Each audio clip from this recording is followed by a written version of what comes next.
के सबसे बड़े डायरेक्टर जेम्स कैमरन क्या यूनिक कर सकते हैं वो 2009 में ही उन्होंने एवाटार जैसी मूवी के साथ दुनिया को दिखा दिया था। पैंडोरा की दुनिया इतने रियलिज्म के साथ दिखाई कि उसके एवरेज सी स्टोरी पर ज्यादा किसी का ध्यान भी नहीं गया, क्योंकि भाई उस मूवी के विजुअल्स ही ऐसे थे जैसे कभी किसी ने सोचे भी नहीं थे, और यही रीजन था कि वो वर्ल्ड की हाईएस्ट ग्रॉसिंग मूवीज में से एक बन गई। लेकिन जेम्स कैमरन का अवतार से ऑब्सेशन वहीं पर रुका नहीं, उन्होंने इसकी 5 पार्ट्स की एक पूरी लंबी चौड़ी फ्रेंचाइजी बना डाली, जिसका third part Avatar fire and ash आज थिएटर्स में रिलीज हुआ एंड जिसके fourth and fifth part respectively 2029 and 2031 में हमें देखने मिलेंगे।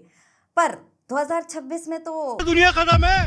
बट रियल सवाल यही है कि क्या 3.25 घंटे की इस मूवी में वो जादू है कि ये आपका टाइम एंड अटेंशन डिजर्व करती है। देखो, इस फ्रेंचाइजी का सबसे बड़ा पॉजिटिव ही रहा है इसके विजुअल्स, जो इतने हाइपर रियल है कि इसके लेवल को कोई मैच करना तो दूर टच भी नहीं कर सकता, क्योंकि ये सिर्फ एक मूवी नहीं है, ये एक पूरा एक्सपीरियंस है। और यही चीज फिर से एक बार प्रूव होती है इसके थर्ड पार्ट के स्टार्टिंग सीन में ही, जहां पर आपको एक एरियल चेस सीन देखने के लिए मिलता है। और भाई जो वो पहला ही सीन है ना, आपको इमीडिएटली पैंडोरा की दुनिया में इमर्स कर देता है और आपको बता देता है कि हाँ आप किस चीज के लिए यहाँ पर बैठे हो। और जहाँ इंटरेस्टिंग बात यह है कि आपको पता है कि ये कुछ भी असली नहीं है, सब कंप्यूटर जनरेटेड है, पर प्रिसिजन इतना है कि इत्तू से फ्रेम के लिए पिद्दू सा भी कॉम्प्रोमाइज नहीं है, क्योंकि इस बंदे के पास विजन है और उसको पूरा करने के लिए वो डेडिकेशन और नॉलेज भी है। अनलाइक बॉर्डर 2 के मेकर्स, जिन्होंने हर जगह वीएफएक्स तो लगा दिया पर दिमाग नहीं।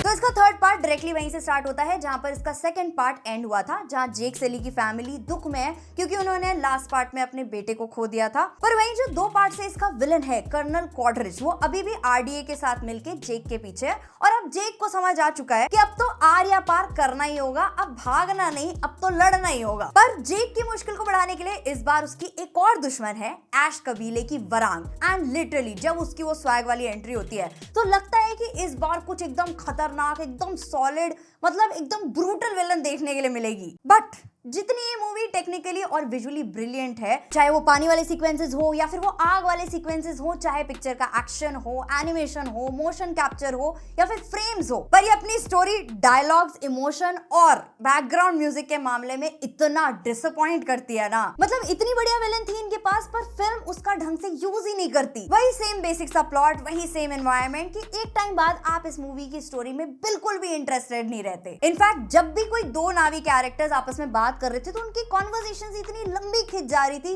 कि वो प्लेन बोरिंग था। मतलब कहीं कहीं पर तो मेरी झपकी तक लग गई थी। इतना फैमिली ड्रामा जो बहुत जगह एकदम फालतू लग रहा था, बहुत सी चीजें एकदम रिपीटेटिव थी, जिसकी वजह से जो इसका रन टाइम है वो बहुत हद तक मुझे फील हो रहा था। और जिसका क्लाइमैक्स है वो भी अच्छा खासा लंबा था, जैसे पहले, दूसरे, तीसरे पार्ट के क्लाइमैक्स को जोड़ के एक क्लाइमैक्स बना दिया हो। लेकिन उसमें भी ऐसा कुछ एपिक या फिर वाओ या फिर out of this world moment नहीं था जो आपको थिएटर से निकलने के बाद भी याद रह जाए। बस हाँ, मैंने हिंदी डब में देखी तो मुझे एक कैरेक्टर के डायलॉग्स काफी अच्छे लगे, कर्नल क्वाड्रिच के। उसकी डायलॉग्स पे हंसी आ रही थी, पर बाकी जितने भी कैरेक्टर्स हैं उनके लिए आप बहुत ज्यादा कनेक्शन या इमोशंस फील नहीं कर पाते, क्योंकि मूवी वो चीज एस्टैब्लिश ही नहीं कर पाती। मोरोवर ये पिक्चर स्टैंड अलोन नहीं है, तो इसकी कोई प्रॉपर स्टार्टिंग या प्रॉपर एंडिंग नहीं है। तो अगर आपने पिछले पार्ट्स नहीं देख रखे तो ये सारा कुछ आपके सर के ऊपर से बाउंस करके जाएगा कि क्या चल रहा है और क्यों चल रहा है। तो मेरे हिसाब से तो ना, जो इसके पिछले पार्ट्स आए थे उन्होंने हमारे स्टैंडर्ड्स ऑलरेडी इतने हाई कर चुके हैं कि ये जो अब आया है वो मेरे लिए तो उतना काम नहीं किया, क्योंकि मेरे लिए एब्सोल्यूट सिनेमा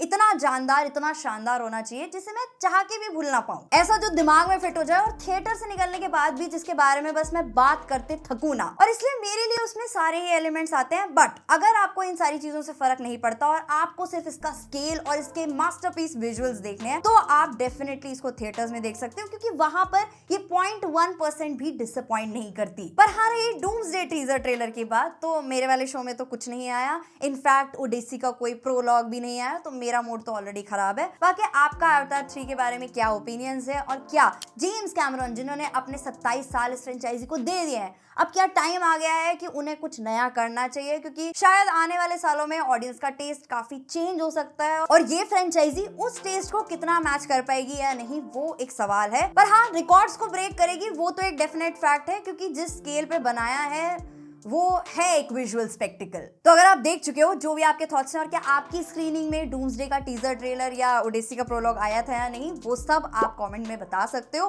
बाकी अगर आपको वीडियो पसंद आई हो, हमारे ओपिनियंस कहीं पर भी मैच हुए हो, तो वीडियो को लाइक और चैनल सब्सक्राइब कर देना। बाकी हम मिलते हैं नेक्स्ट वीडियो में, तब तक के लिए गुड बाय।